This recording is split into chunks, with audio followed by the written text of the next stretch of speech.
សូមស្វាគមន៍ប្រិយមិត្តអ្នកស្ដាប់នៃសំឡេងខ្មែរមេកងញៀវកក់ក្រើកគ្រោះធំណាស់ខ្មែរនិងថៃជីង BM21 បាក់ F16 ខ្ទេចដូចគ្នាផ្អើលធំលោកហ៊ុនសែនប្រកាសឆ្លើយតបភ្លាមថៃបោះវិញសំណាញ់មេឃា BM21 គ្មានសល់អ្វីទេពេលនេះប្រិយមិត្តជាទីគោរពនិងជាទីរាប់អាននេះជាជំងឺអំណាចរបស់ថ្នាក់ដឹកនាំនៃប្រទេសទាំងពីរដែលបានបង្ហាញពីបញ្ហាកក្រៅគឺការកើតឡើងមិនមែនរឿងដី2ទៅ3គីឡូនោះទេពីក្រោយនេះជាបញ្ហានយោបាយនិងសេដ្ឋកិច្ចរបស់អ្នកនយោបាយទាំងពីរប្រទេសតែប៉ុណ្ណោះខ្លឹមសារមួយនេះមិនបានលេចធ្លោនោះឡើយព្រោះអត្រានយោបាយរបស់ថៃគឺឈានចូលទស្សនវិជ្ជាអំណាចចិត្តបាត់បង់ពីដៃចំពោះលោកហ៊ុនសែនវិញគឺលំហនៃសេដ្ឋកិច្ចរបស់លោកហ៊ុនសែននិងគ្រួសាររបស់លោកតែម្ដងនៅក្នុងរូបភាពនៃការដើម្បីផ្គត់ផ្គង់អំណាចរបស់ខ្លួនគឺត្រូវបានថៃបញ្ជាឲ្យកំទេចនិងចម្រិតជួកត្រប់ជាផ្លូវការស្ថិតនៅក្នុងប្រទេសថៃនេះជាទស្សនវិជ្ជាពីរចំណុចដែលផ្សេងពីគ្នាម្ខាងភ័យខ្លាចបាត់អំណាចម្ខាងភ័យខ្លាចគ្មានថវិកាសម្រាប់ស្រោចស្រពនិងត្រួតត្រងក៏ដូចជាផ្គត់ផ្គង់ជូនក្រុមរណបរបស់ខ្លួននេះជាហានិភ័យរបស់អ្នកនយោបាយទាំងពីរវាកំពុងប្រឈមនៅក្នុងយុទ្ធសាស្ត្ររៀងៗខ្លួនដែលធ្លាប់ជាភាពរុងរឿងតែពេលនេះវាបានប្រេះឆាគ្មានសល់អ្វីនិងរហូតដល់មានការបង្ហូរឈាមទៀតផងដូច្នេះគម្រិតនយោបាយនិងហានិភ័យទាំងអស់នេះបានបញ្ជាក់ពីទស្សនវិជ្ជានៅក្នុងលំហភាពជាក់ស្ដែងមួយដែលកំពុងនិយាយនៅក្នុងបរិបទដ៏ត្រង់និងការបន្តប្រទេសគ្នាទៅវិញទៅមកជាពិសេសទាំងសងខាងមានភាពបាត់បង់និងបាត់ទឹកចិត្តនោះគឺប្រជាពលរដ្ឋទាំងសងខាងរបស់ខ្លួននេះជាអ្វីដែលរដ្ឋទាំងពីរកំពុងប្រឈមក៏ដូចជាក្រុមអង្គអំណាចដែលនៅពីក្រោយខ្នងវាជារូបភាពនៃក្រុមជ្រុលនិយមរួមជាមួយឱកាសនិយមរបស់ពួកគេធ្វើឲ្យទស្សនវិជ្ជាសង្គ្រាមកាន់តែក្តៅដែលទាំងសងខាងបានប្រើអាវុធធ្ងន់ធ្ងរដូចគ្នាគឺយន្តហោះ F16 ប៉ះជាមួយនឹងសំណាញ់មេឃារបស់លោកហ៊ុនសែន BM21 នេះជាសញ្ញាដែលក្តៅក្រោយបំផ្លាញនៅភូមិទាំងសងខាងដែលជាទីជម្រករបស់មហាជនទូទៅត្រូវបានយុទ្ធពន្ធនៃគ្រឿងសព្វាវុធទាំងពីរគ្រឿងនេះសម្លេះគ្មានសល់អ្វីនោះទេនៅជម្រករបស់មហាជនទាំងពីរយើងជ្រាបច្បាស់ហើយថាតួនាទីរបស់លោកហ៊ុនសែននៅបច្ចុប្បន្នគឺអសកម្មនៃខ្លួនលើទង្វើនៃឆ្លៀតពៀតមកពីសៀមរឿងនេះបាននិយាយឡើងជាយូរណាស់មកហើយអំណាចរបស់លោកហ៊ុនសែននៅខាងក្រោមនៃអំណាចរបស់ថៃវាគឺជាការពិតណាស់បន្តយោធាថៃបានបង្ហាញពីជំរឿននៃបញ្ហាសកលគឺវាកំពុងបញ្ជាក់នៅលើលានដ្ឋានបច្ចុប្បន្នគឺសង្គ្រាមនៃការប្រើប្រាស់យុទ្ធពន្ធរបស់យោធាថៃដោយថ្មើរជើងរបស់លោកហ៊ុនសែនដែលជាលក្ខណៈផ្សេងពីគ្នានៃយុទ្ធវិធីនៃផែនការកំទេចគ្នាទៅវិញទៅមកនេះជាសូរនៃកំភ្លើងធំនិងកំភ្លើងទូចដែលត្រូវបានយោធាទាំងពីរប្រទេសបានប្រើនៅក្នុងសមរភូមិការពិតនេះបាននិយាយឡើងអំពីលក្ខណៈវិជ្ជមានដែលខ្លួនលោកហ៊ុនសែនផ្ទាល់ជាអ្នកតន់កសោយនៅក្នុងការពារដែលមិនបានផ្អែកលើយុទ្ធភណ្ឌយោធារបស់ខ្លួននេះគឺជាបញ្ហាដែលត្រកូលហ៊ុនបានបំផ្លងឲ្យវាទៅជារឿងដែលរដ្ឋមួយខ្វះសមត្ថភាពដែលត្រកូលហ៊ុនជាត្រកូលដែលមានទ្រព្យសម្បត្តិរាប់លានដុល្លារសហរដ្ឋអាមេរិកតែអ្វីដែលជាតិខ្មែរមាន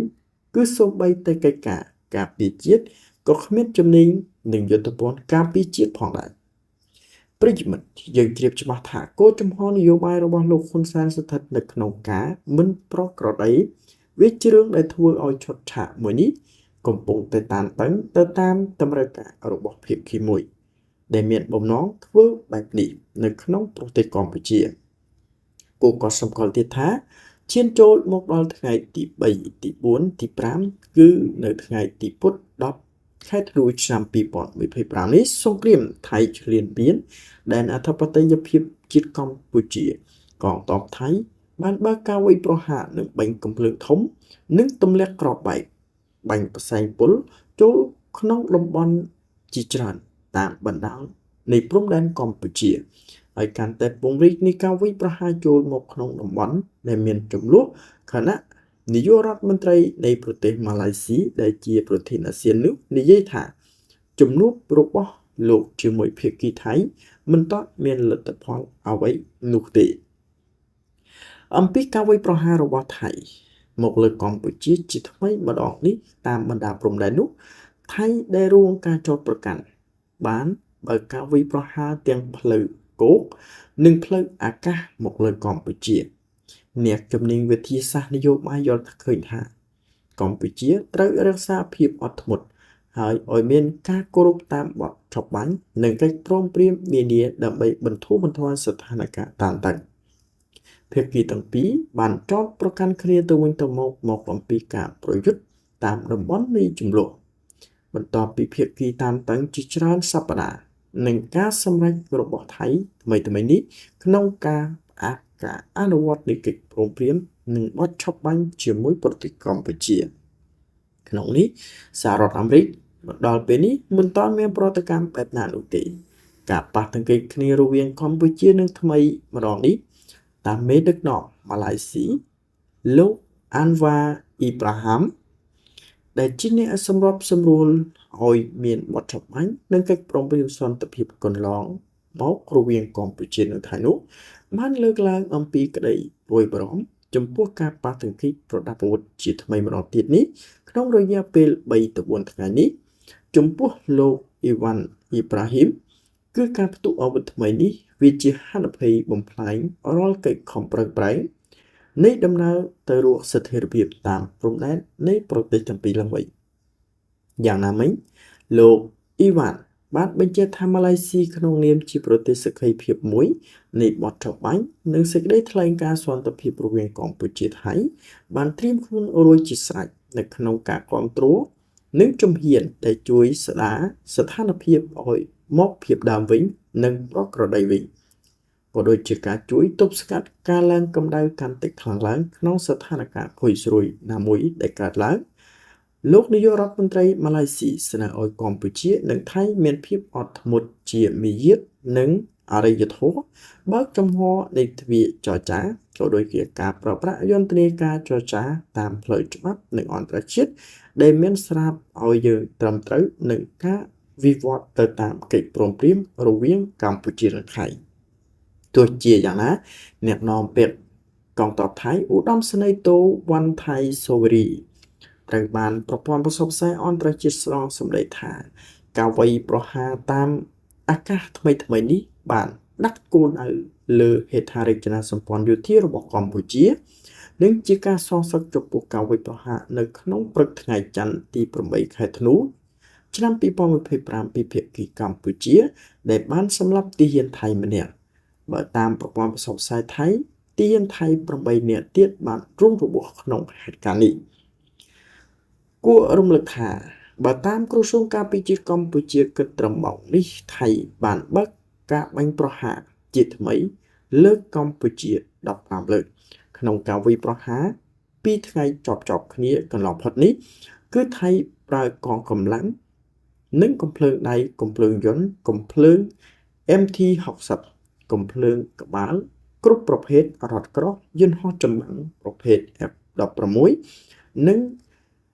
អាក្រក់ជាងនេះទៅទៀតនោះគឺយោធាថៃបានបាញ់ផ្សែងពុលចូលទីតាំងតំបន់ប្រាសាទព្រះវិហារនិងតំបន់ព្រៃខ្មោចអ្នកជំនាញបានបង្ហាញថាកម្ពុជាគួរបន្តភាពអត់ធ្មត់ហើយជំរុញឲ្យមានបន្តកអនុវត្តបទឈប់បាញ់និងរក្សានៅកិច្ចព្រមព្រៀងសន្តិភាពរវាងកម្ពុជានិងថៃក៏ប៉ុន្តែកម្ពុជាគួរកត់សម្គាល់នៃបន្ទាត់ក្រហមរបស់ខ្លួនឲ្យច្បាស់លាស់ដើម្បីត្រៀមនៃកិច្ចការពារខ្លួននិងបូរណភាពទឹកដីរបស់ខ្លួនហើយបន្តដំណោះស្រាយក្នុងជំនួសដោយសន្តិវិធីនិងប្រើប្រាស់ឯកសារដែលសល់អំពីសម័យបារាំងក៏ដូចជាលិខិតតុបករណ៍នៃកិច្ចព្រមព្រៀងផ្សេងទៀតដែលចុះហត្ថលេខានៃភាគីទាំងពីររវាងប្រទេសថៃនិងប្រទេសខ្មែរ យើងឃើញថាសង្គ្រាមរវាងប្រទេសទាំងពីរគឺជាសង្គ្រាមមួយដែលកើតឡើងឯកតោភាគីរបស់ភាគីថៃដែលចេះតែទ្រាំទ្រាមដែលចេះតែធ្វើទៅតាមអំពើចិត្តរបស់ខ្លួននិងកសាងមហិច្ឆតាដើម្បីបង្កើនចំនួនបន្ថយនៃអំណាចផ្ទៃក្នុងរបស់ខ្លួននិងភាពតានតឹងនៃនយោបាយផ្ទៃក្នុងរបស់ខ្លួនតែប៉ុណ្ណោះចំពោះប្រទេសកម្ពុជាវិញយើងឃើញច្បាស់អំពីលទ្ធភាពនៃការទប់ស្កាត់នៃហានិភ័យក៏ដូចជាការបង្ហាញជាងអំពីរូបភាពនយោបាយយោធាមកពីស្រុកថៃនោះគឺធ្វើឲ្យប្រទេសកម្ពុជាកាន់តែស្ថិតនៅក្នុងអស្ថិរភាពនៃកិច្ចការពារបូរណភាពទឹកដីរបស់លោកហ៊ុនសែននិងវងត្រកូលហ៊ុនសារព័ត៌មានខ្មែរមេកុងញូសសូមអរគុណទៅកាន់អស់លោកអ្នកដែលបានតាមដានសារព័ត៌មានរបស់យើងខ្ញុំដើម្បីអស់លោកមិត្តអ្នកស្ដាប់ងាយស្រួលតាមដានសូមចុច Subscribe និងចុចកណ្ដឹងដើម្បីទទួលបាននូវវីដេអូថ្មីរបស់យើងខ្ញុំបានគ្រប់ពេលវេលាសូមអរគុណនិងជម្រាបលា